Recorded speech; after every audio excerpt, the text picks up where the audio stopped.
celebrations over a ceasefire in the Middle East may be short-lived. Yes, Doug Luzader is with us from Washington with an update. Doug, okay, it looked good yesterday. What is the snag that is putting this thing on hold this morning?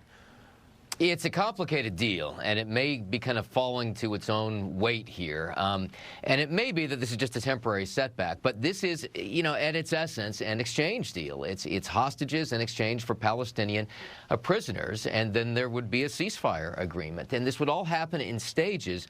One of the issues that they're running into here is which Palestinian prisoners would qualify. And this is where the Israeli government says that Hamas is reneging on the initial terms of the deal. Hamas says they want to stick to this deal.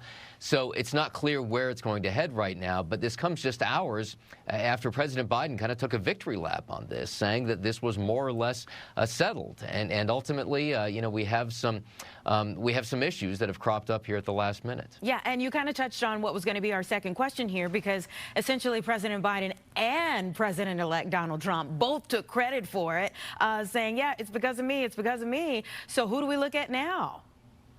Well, that's right. And, this is something that even Biden acknowledged yesterday would span both administrations. And both administrations were key players in this. And, behind the scenes, that was evident, that there was some level of coordination here.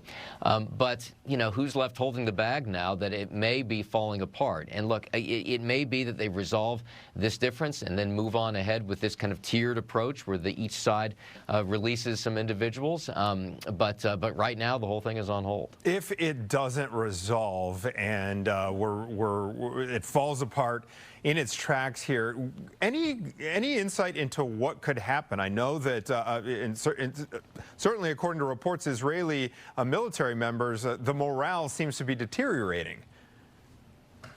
Yeah, it's tough to sustain something that has gone on this long, and it's been, well over a year since those hostages were initially taken by the incursions by Hamas.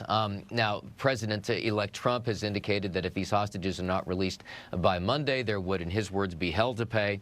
But it's looking increasingly evident that even if this deal begins to go through, there will still be hostages being held come Monday the 20th. Okay. All right. Thank you. Doug Luzader there in Washington. We appreciate you as always.